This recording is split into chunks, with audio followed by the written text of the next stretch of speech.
Nah, untuk klarifikasi supaya nggak jadi simpang siur, saya akan klarifikasi hari ini sama Gus Miftah sendiri.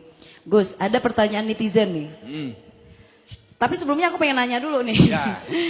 Kan Gus nih udah berdakwah seperti yang kemarin di video viral itu udah hampir 15 tahun ya. Di Sarkem 18 tahun, di kafe 14 tahun. Nah, itu. Termasuk salon-salon plus yang ada di Jogja. Salon plus itu apa? Puskesmas. Pusat kesenangan mas-mas. Oke. Dan selama ini itu nggak pernah ada masalah ya, Gak Gus? ada masalah, gak ada masalah. Tapi kali ini Bahkan kita ada majelis duha di tempat seperti itu. ya alhamdulillah, oke.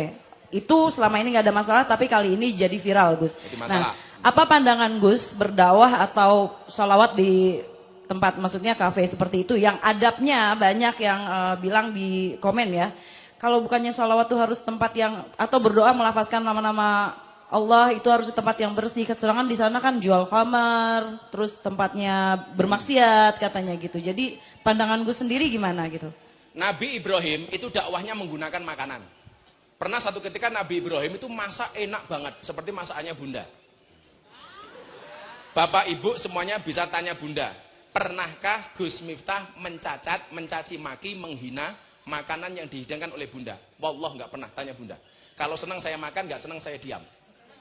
Orang kok tak banting piringnya orang.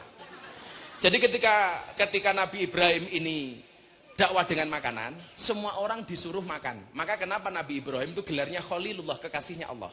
Ternyata Nabi Ibrahim itu rajin ngasih makan orang. Lah, begitu dia makan, orang-orang dipanggil Mbak Cinta. Sini makan. Agamamu apa? Nyembah siapa? Allah. Kamu makan, silakan. Datang lagi. Kamu nyembah siapa? Allah. Ayo makan. Kamu nyembah siapa? Allah. Ayo makan. Terakhir ada orang datang. Set. Kamu nyembah siapa? Kamu nyembah Allah enggak? Enggak. Saya enggak nyembah Allah. Enggak usah, kamu enggak boleh makan. Pergi sana. Akhirnya apa? Nabi Ibrahim ditegur sama Allah Subhanahu wa taala. Ibrahim, kenapa dia kamu usir? Jelas, yang lain nyembah Allah Tuhan, dia tidak nyembah Allah.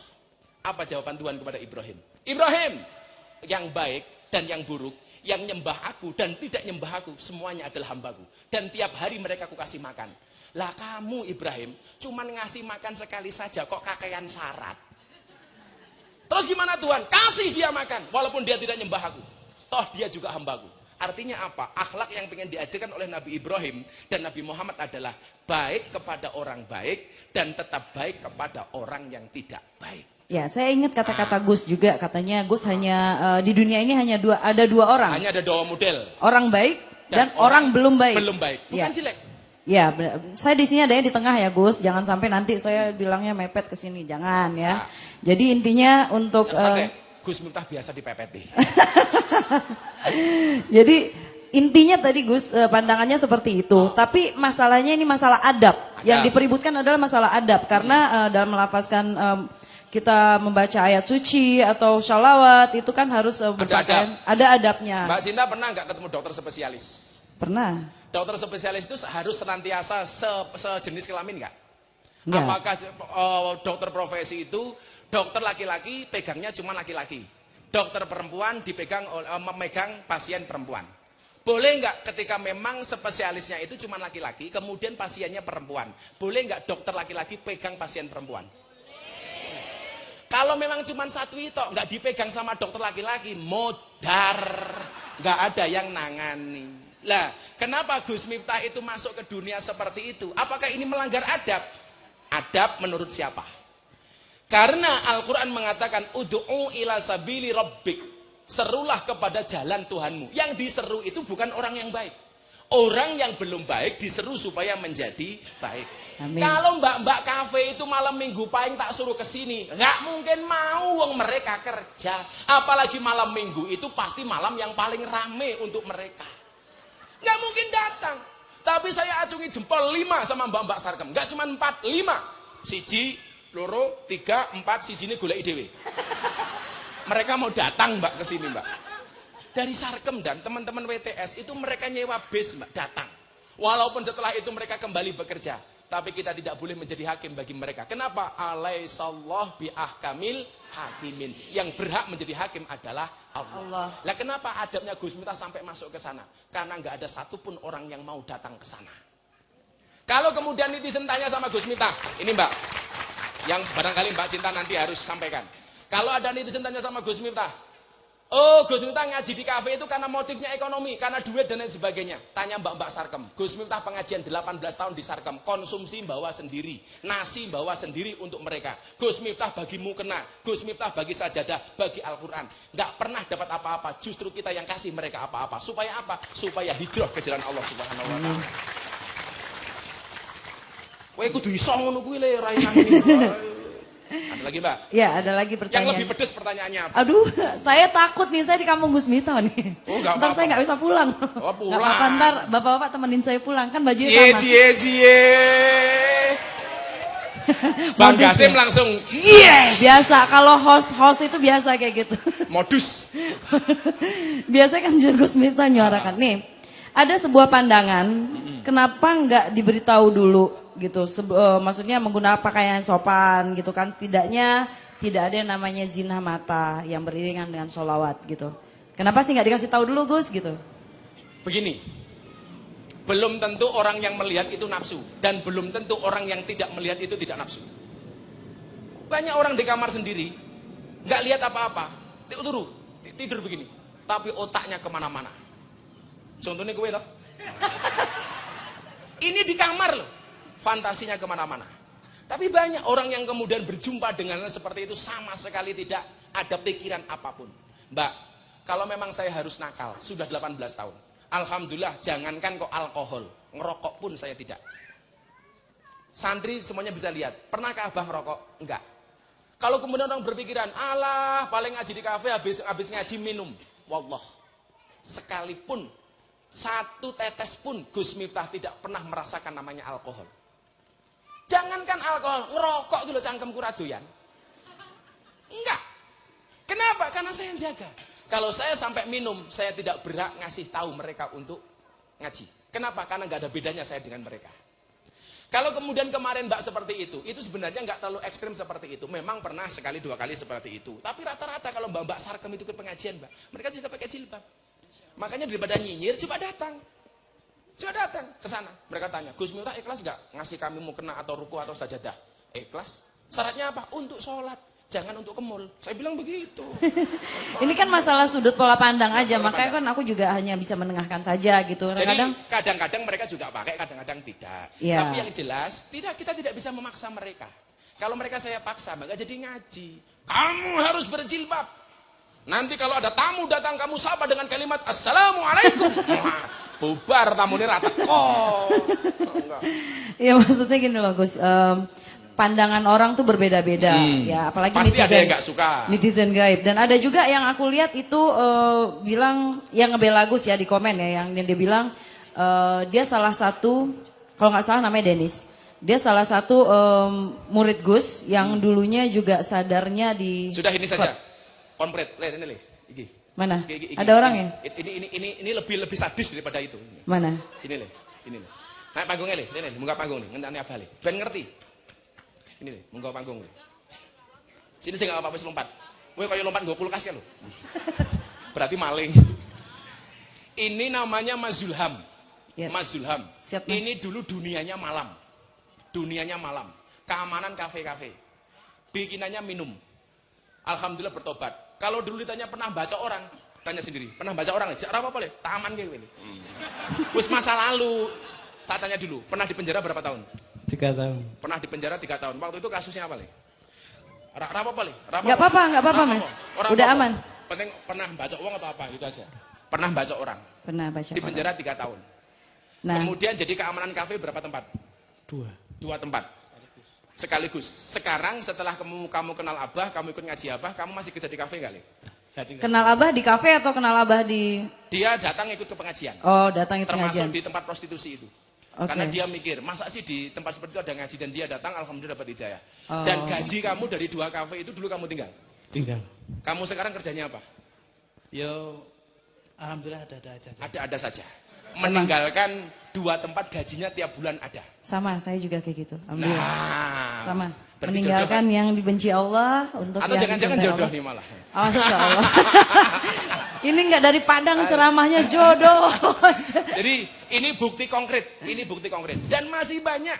Hari ini anak-anak kita Laskar Jogja yang datang ke Lombok membawa bantuan untuk gempa teman-teman gempa bumi, itu mereka semuanya bertato. Semuanya mereka peminum. Alhamdulillah mau ikut ngaji, hari ini mereka menghantar sumbangan untuk teman-teman di Lombok. Masya Allah. Subhanallah. Tepuk tangan untuk mereka.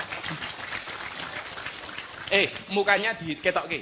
Iki. Nah, iki. Iki mbiyen gaweane mbacoki wong, saiki mbacok atine wong kan melu ngaji. Jatuhnya rasa cinta, mahabbah. Ini sama seperti Mas Denis ya, Mas Denis juga mengaku lebih parah dari Denis. Tapi Denis itu benar-benar sadarnya pada saat Gus ceramah di dalam sana katanya. Kalau nggak salah saya. Kalau kemudian orang bertanya begini, apakah Gus supaya mereka mendapatkan hidayah? Hidayah itu urusannya Allah, ya, bukan benar. urusan saya. Tapi hidayah itu harus dijemput, harus dikejar. Harus dijemput. Ya, benar. Kalau kemudian wasilahnya gara-gara saya, itu urusan Allah. Ya karena kalau Denis sendiri nih Gus, makasih ya Mas. Ya, kalau Denis sendiri waktu zaman saya masih jadi penyanyi, kalau nggak salah saya juga pernah nge-DJ di salah satu klub yang Denis kerja. Dan makanya tadi saya cari tahu Denis, ternyata saya kenal Denis salah satu manajer di klub itu dan dia pernah manajerin saya dulu. Dia bilang apa? Iya saya baca di kalimat di komennya dia bilang dia sadar dan sekarang hijrah dan sekarang di pesantren ini akibat gara-gara waktu itu Gus pernah selawatan di klub itu juga katanya. Ya. Alhamdulillah. Dan Mbak Sarkem juga itu selawatan. Di Sarkem itu Mbak, itu kadang acaranya sholat isya. Kemudian kita tahlilan, selawatan, kemudian pengajian tanya jawab. Oke, tunggu aku mau nanya sedikit Gus, mumpung aku ingat ya. Apa? Ini pertanyaan dari aku pribadi. Gus pada saat selawatan itu bener kayak kemarin di Bali ya, aku lagi di Lombok, Gus di Bali. Di Bose Bali. Iya, Bose Bali ya kan. Itu nungguin orang pulang dulu atau orang lagi jedang-jedung Gus masuk? Itu memang sengaja kita kumpulkan. Kalau pengajian itu kita kumpulkan, baik karyawan maupun mereka tamu yang mau datang. Di jam berapa? Itu sebelum acara. Sebelum acara? Sebelum acara dugem. Oh sebelum acara dugem. Oke, berarti nggak jedung-jedung. Jadi sebelum mereka dugem, dunia gemerlap, kita dugem dulu, duduk gemetar. La ilaha illallah. Ya ini sebenarnya ini pertanyaan yang hampir sama seperti tadi Gus ya. Cuman ini dari netizen juga masih tetap menanyakan ini. Kalau tempat itu tergolong tempat yang terdapat najisnya, lalu melafazkan kalimat Allah dan salawat di dalam sana. Sebagian pandangan menyamakan itu dengan seolah melafazkan kalimat Allah di dalam kamar mandi. Gimana tuh menurut Gus? Mbak Cinta pernah masuk toilet? Pernah? Kalau masuk toilet itu doanya apa? Belum belajar. Allahumma inni a'udzubika minal khubusi wal khobais. Allahumma. Yang namanya doa masuk toilet itu doa dulu baru masuk. Setelah kita selesai buang hajat, ada nggak doa keluar toilet? Ada. Kalau ada doa keluar toilet itu membaca dulu baru keluar atau keluar dulu baru membaca? Membaca dulu. Tapi kan baca dalam hati Gus. Apanya? Bacanya dalam hati bukan? Membaca doa ketika keluar dari toilet itu tidak harus sirri. Begitu kita mau keluar, alhamdulilladzi adzaba ma yu'dini wa abqa fi ma yang fauni sambil keluar. Itu boleh. Boleh. Itu boleh. Ada ulama yang mengatakan kalau kamu berwudu di dalam toilet, di dalam kamar mandi ada toiletnya, maka doanya adalah sir. Ada yang mengatakan seperti itu. Yeah. Ada yang kemudian kita keluar dari kamar mandi berdoa, alhamdulilladzi adzaba anil adza. Itu boleh. Boleh ya? Boleh. Yang tidak boleh itu berlebih-lebihan, Mbak. Mentang-mentang malam ini mau selawatan di Pandai Oraji, lupa dengan syairnya mandi sambil duduk di toilet, ngingat-ingat sholawatnya. Sholatullah, salamullah. Itu nggak boleh. Itu namanya berlebih-lebihan. Oke. Lebay. Nih ada salah satu murid lagi nih Gus ya. Salah satu murid dari guru Gus. Salah satu murid dari guru Gus piye ya. Iya, jadi Gus punya guru katanya dan dia salah satu dia salah satu murid juga gitu, tapi murid baru. Gus kan senior, dia masih junior. Cuman dia ada dengar kabar gurunya ini sayang sama Gus, tapi Gusnya agak nakal katanya. Nah, itu gimana? Kira-kira Gus tahu nggak siapa gurunya? Lah kalau Gus emang nakal. Kalau nggak nakal nggak mungkin mereka cinta sama Akyu. Siapa tuh Pak gurunya? Iya saya nggak tahu, dia cuma nulis di komen itu. Dia itu Gus Miftah itu adalah gurunya itu sama dengan saya, tapi guru saya bilang kalau Gus itu agak nakal, tapi guru saya sayang sama Gus. Kalau saya itu nakal dari SMP Mbak. Dari SD udah nakal. Jadi kalau kemudian ada orang, oh dasar Ustadz nakal, emang nakal. Karena binaan saya santri-santri nakal. Bagaimana saya mau nangkap maling kalau saya tidak tahu ilmunya maling? Yang nempokin banyak, aku takut pulang. Tunggu, ini ada pertanyaan agak pedes sedikit ya. Agak berani nggak ya? Berani. Bu, ini pertanyaan dari netizen ya Bu, bukan dari saya.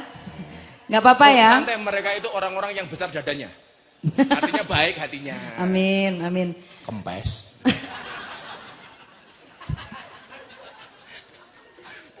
keringetan. Apa?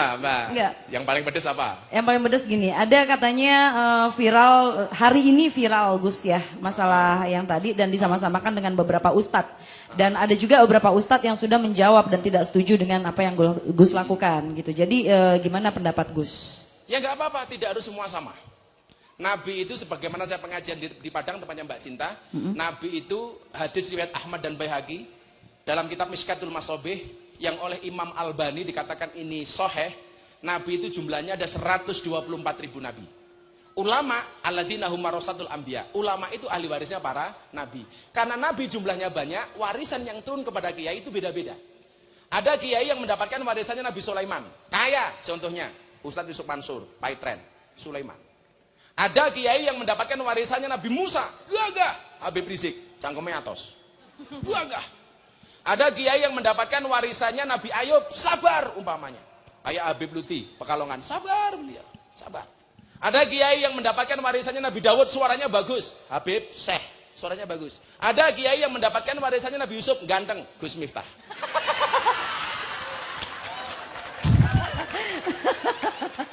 Lah, orang itu Mbak, itu punya spesialisasi masing-masing. Kalau saya diminta jadi seperti Ustadz Abdul Somad, lah saya itu apanya Ustadz Abdul Somad? Beliau orang luar biasa, orang yang alim alamah. Ya pasti saya tidak bisa seperti Ustadz Abdul Somad. Kalau saya kemudian berdakwah dengan cara Ustadz Adi Hidayat, beliau ahli Quran, ilmunya matang dan luar biasa. Kalau saya diminta seperti Habib Rizik, jelas nggak bisa. Walaupun muka saya juga sangar seperti Habib Rizik. Enggak. Maka kemudian saya berdakwah sesuai dengan kemampuan saya. Kebetulan tidak semua ustadz itu diterima di dunia malam. Saya seringkali membawa teman ustadz masuk ke dalam, ditolak mentah-mentah sama mereka. Satu ketika ada ustadz dari Jakarta masuk ke Sarkem. Gus, ini bisa nggak ngaji? Silahkan. Tapi saya nggak bisa mendampingi karena saya ada ngaji di Jawa Timur. Begitu saya sampaikan ke Bapak Sarkem apa? Kalau nggak ada Gusnya nggak usah ngaji ke sini. Saya tanya sama mereka, kenapa kok sampai seperti itu?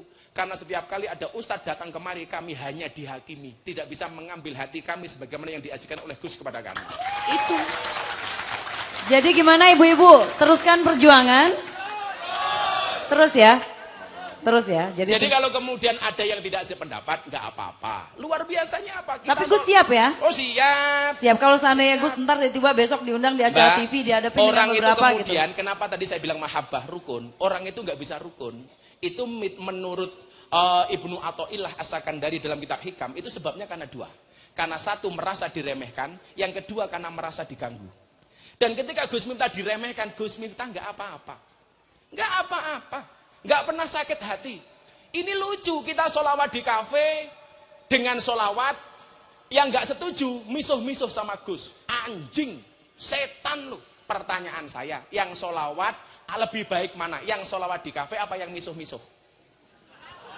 Sholawat. Yang sholawat kan dibisuh-bisuh. Tapi apakah Gus Miftah sakit hati? Enggak. Karena apa? Karena kita tahu.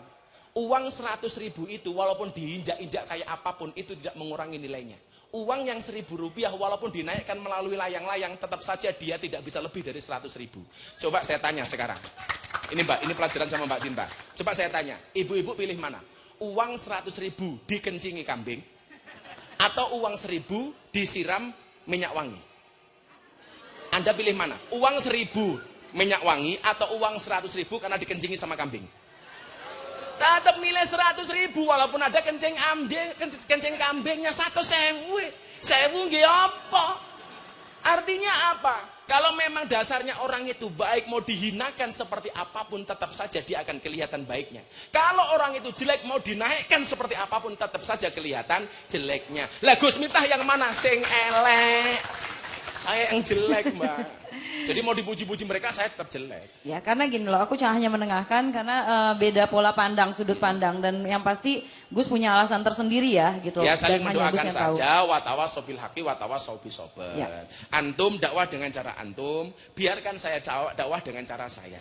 Jangan kemudian bawa-bawa nama Banser. Banser gak ada urusannya. Jangan kemudian kalau ada pengajian ditolak itu seolah-olah pasti Banser. Kalau toh kemudian ada itu hanya oknum. Jangan kemudian mengatakan yang ngaji di masjid diusir, bubarkan sama Banser. Yang ngaji di tempat maksiat, kenapa enggak dibubarkan sama Banser? Ini urusannya dengan Gus Miftah, enggak dengan Banser. Enggak dengan banser. Walaupun tiap pengajian di sini teman-teman banser itu ngawal pengajian. Jadi kalau di sana di sini ada berita banser memberikan pengajian, itu sebenarnya bukan banser tapi oknum banser. Aku rambelani banser dan saya tidak butuh dibela sama banser karena saya punya pembela Allah. Santai, Mbak. Maka nanti saya bacakan. Sebaik-baiknya penjaga ya. Sebaik-baik penjaga adalah Allah. Apakah Gus Miftah sedih? Ora, sing misui aku Mas Adi, Masya Allah. Istri sampai bah saya nggak berani baca. Rasa mau waca bun, eman-eman motomu. Bikin maca abah wae. Tapi aku sekali lagi Gus ngucapin apa ya? Bersyukur juga karena tadi malam katanya ada 3 atau 4 orang ya yang alhamdulillah langsung berhenti jadi. Kita biasa Mbak, kalau kita ngaji sama anak-anak jasa selawatan, itu nangis. Tahu mereka bilang, "Bah, kita keluar. Kita pensiun dari dunia ini." Ya. Biasa. Begitu mereka selesai pengajian, mereka WA saya, "Gus, terima kasih bimbingannya." DM banyak banget. Ini Gus Miftah dulu yang ngaji di kafe ya. Alhamdulillah berkat bimbingan Gus Miftah hari ini kita udah keluar. Kita tinggalkan dunia malam, saya sekarang Masya Allah. Tapi Tepuk tangan sekali lagi buat Gus Miftah.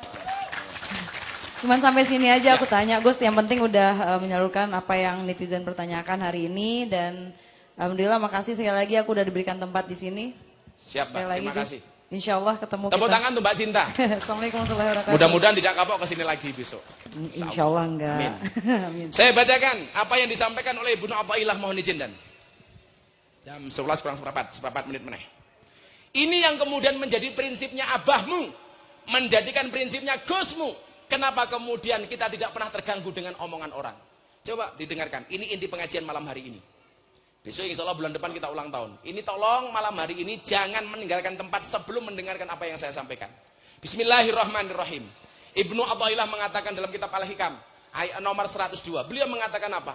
Man abadahu li syai'in yarju minhu aw liyadfa'a bi ta'atihi wurudul uqubati anhu famaqama bihaqqi awsafihi. Apa kata dia? Barang siapa man abadahu li syai'in yarjuhu minhu, barang siapa menyembah Allah karena mengharapkan sesuatu, beribadah karena sesuatu, au lihat fa bi ta'atihi wurudul uqubati anhu, atau untuk menolak siksa atas dirinya, famaqama bihaqqi awsafihi, maka dia belum menunaikan kewajiban terhadap sifat-sifat Allah. Kita itu nggak boleh ngaji hanya karena dilem sama manusia. Kita itu nggak boleh ngaji supaya tidak dibenci sama manusia. Bagi Gus Miftah siapa yang mengganggu? Kemarin saya bilang, Gus Miftah kalau bisa bilang, kalau kemudian kita diganggu orang nggak usah sakit hati. Masalah itu datang itu karena cintanya Allah dengan kita. Maka kalau Bapak Ibu dikasih masalah oleh Allah, jangan seperti anjing. Anjing itu kalau dilempar batu, maka yang dikejar sama anjing adalah batunya. Tapi kalau kamu dikasih masalah oleh Allah, jadilah seperti seorang laki-laki tampan dilempar kerikil oleh seorang perempuan yang cantik. Maka yang dikejar bukan kerikilnya, tetapi perempuannya. Oh, ngono le. Kalau aku di masalah bro, sing mau oyak kuwi aja masalah, kuwi berarti kelasmu kaya asu. Tapi yang dikejar adalah yang ngasih masalah. Maka Al-Quran mengatakan fafirru ilallah. Segera kembali, kejar Allah. Kenapa? Karena yang ngasih masalah itu adalah Allah. Dan Allah ngasih masalah kita karena sayang dengan kita. Kenapa bangsa Indonesia dikasih masalah oleh Allah? Karena Allah cinta dengan bangsa Indonesia. Dari yakinku teguh, hati ikhlasku penuh akan karuniamu, tanah air pusaka Indonesia. Syukur aku sembahkan kehadiratmu. Sepindah malih sadèrèngé ndonga. Dari yakinku teguh, hati ikhlasku penuh akan karuniamu,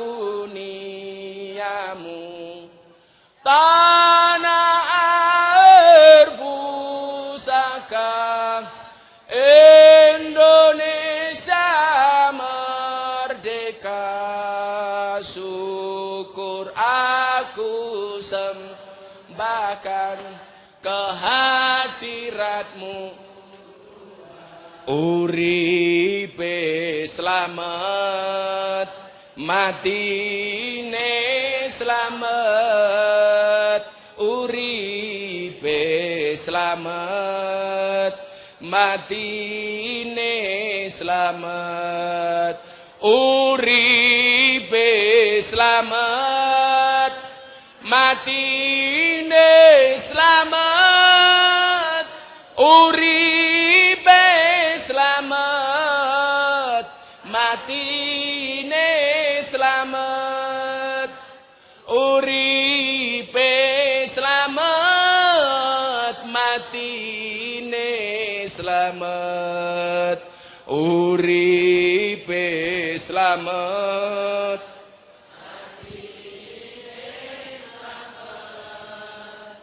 uripe slamet, matine slamet. Hayatu salam, mautu salam. Hayatu salam, mautu salam.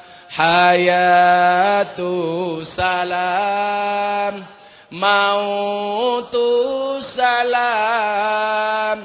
Hayatu salam, mautu salam. Hayatu salam, mautu salam. Hayatu salam, mautu salam.